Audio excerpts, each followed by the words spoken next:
Noción de átomo y molécula, fase 1, semana 7, unidad 2, sexto grado. Un saludo y un fuerte abrazo para Michael Daniel, Joel, Susana Guevara, Josué Elías, Alexis, José Sarabia, Maday Elizabeth, Carlos, Madeline Tatiana Novoa, Víctor, Evelyn Yamilet Chávez, Mariana Castellanos y Diego. Muchas gracias por sus comentarios y por estar siempre pendiente de los videos. Como siempre, las recomendaciones son las siguientes: realizar una lectura despacio y las veces que sean necesarias hasta comprender el contenido, y luego realizar cada una de las actividades. Comencemos. 1. Introducción. Si examinas un poco de sal, notarás incluso a simple vista que los granos presentan una estructura cúbica casi perfecta. Durante siglos, la gente creyó que la sal era una materia indisociable, pero en realidad la sal está hecha de un átomo de sodio, Na, y un átomo de cloro, Cl, unidos entre sí. Pero si un átomo de sodio se combina con el hidrógeno, carbono y oxígeno, se obtiene el bicarbonato de sodio, que es un producto muy utilizado en los pasteles y también como agente limpiador. Todas las sustancias y lo que nos rodea en nuestro planeta o en el universo están hechas a partir de un centenar de átomos. Algunas veces, los átomos se hallan en estado puro en la naturaleza. Uno de los ejemplos más sorprendentes es el caso del carbono, ya que, a partir de un conjunto compuesto solo por átomos de carbono, se forman dos combinaciones cristalinas diferentes, es decir, el grafito y el diamante. Pero, generalmente, los átomos se combinan entre sí para producir varios miles de moléculas diferentes. Las uniones que se establecen entre los átomos son los pilares del mundo en el que vivimos. 2. Átomo y molécula. En el siglo V a.C., el filósofo griego Demócrito expresó la idea de que toda la materia está formada por muchas partículas pequeñas e indivisibles, que denominó átomos, cuya palabra etimológicamente significa indestructible e indivisible. A pesar de que la idea de Demócrito no fue aceptada por muchos de sus contemporáneos, en 1808 el científico inglés John Dalton formuló una definición más precisa de las unidades indivisibles con las que está formada la materia y que llamamos átomos. Los elementos están constituidos por partículas que son extremadamente pequeñas, siendo los átomos. Todos los átomos de un mismo elemento químico son idénticos, puesto que tienen igual tamaño, masa y propiedades químicas. Los átomos de un elemento son diferentes a los átomos de los demás elementos. En cambio, una molécula es un grupo de átomos que presenta todas las propiedades físicas y químicas de una sustancia, y se encuentra formada por dos o más átomos. Los átomos que forman las moléculas pueden ser iguales, como ocurre con la molécula del elemento oxígeno, que cuenta con dos átomos de oxígeno, o distintos, como la molécula de agua, por ejemplo, que posee dos átomos del elemento hidrógeno y uno del elemento oxígeno, figura 2. 3. Átomo. Un átomo es la partícula más pequeña en que un elemento químico puede ser dividido, sin perder sus propiedades químicas.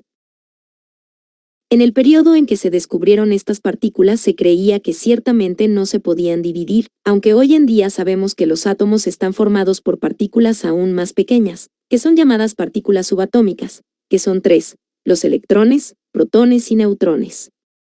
Lo que diferencia un átomo de otro es la relación que se establece entre estas subpartículas. Pero ¿cómo están distribuidas estas subpartículas?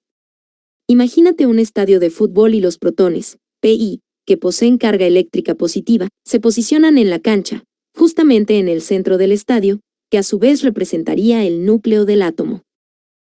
Como los protones tienen carga positiva, recordemos que cargas iguales se repelen, por ello necesitan ser custodiados por los neutrones, N0, que no poseen carga eléctrica y pesan lo mismo que los protones, por lo que también están en el centro de la cancha o núcleo del átomo. Los electrones, E, poseen carga negativa y son los más ligeros, y es posible encontrarlos en las graderías del estadio, observando a los protones y neutrones. Los electrones se ven muy atraídos por el núcleo, donde están los protones y neutrones, así que tratan de posicionarse en las graderías más cercanas a la cancha o núcleo del átomo, figura 3. 4. Molécula. Cuando se unen átomos de diferentes elementos o de un mismo elemento, se forman las moléculas. Por lo tanto, las moléculas son la unión de muchos átomos. Imagina que son como ladrillos que forman una pared. Una de las moléculas muy famosas y que también es importante para todos es el agua, y como antes se ha mencionado, está constituida por 2 átomos de hidrógeno y un átomo de oxígeno. ¿Sabes cuántas moléculas de agua hay en una gota? Pues si decimos que una gota de agua es exactamente a 0.05 mililitros, entonces hay 1.673x10 superíndice 2 superíndice 1 moléculas de agua, quiere decir, cerca de 1.673.000.000.000.000.000.000.000.000.000.000.000.000.000.000.000.000.000 trillones de moléculas de agua. Es increíble cuántas moléculas hay en una sola gota de agua. Ahora ya tienes una noción sobre qué tan pequeñas son estas partículas y subpartículas que lo conforman todo. Todo el universo que conocemos. Terminada la lectura, hay que contestar las siguientes preguntas. ¿Cuál de estas partículas no es una partícula subatómica? La respuesta es la molécula. ¿Qué significa etimológicamente la palabra átomo? Significa indivisible. Número 3. ¿Cuáles partículas subatómicas se encuentran en el núcleo del átomo? Se encuentran los protones y neutrones. Y la número 4. Las moléculas están formadas por átomos diferentes o del mismo elemento. Pasamos a las tareas de la semana. Molécula inquieta. Van a realizar este experimento. Es muy sencillo y se van a divertir realizándolo. Más adelante vamos a explicar cómo lo van a hacer, pero aquí están los materiales que van a utilizar. Un vaso de vidrio o plástico transparente, colorante natural o refresco en polvo, agua en cantidad suficiente. El procedimiento: vierte el agua en el vaso hasta alcanzar la mitad de su capacidad. Añade 1 o 2 gotas del colorante. Si utilizas el refresco en polvo, entonces agrega un poco del polvo en el agua, justo en el centro. No agites ni lo mezcles. Observa qué sucede y van a contestar estas 2 preguntas. Explica por qué se evidencia que las moléculas de agua se encuentran en constante movimiento. Y 2. ¿Qué sucedió con el colorante? Después de realizar el experimento hay que contestar el crucigrama con lo que hemos aprendido en este contenido.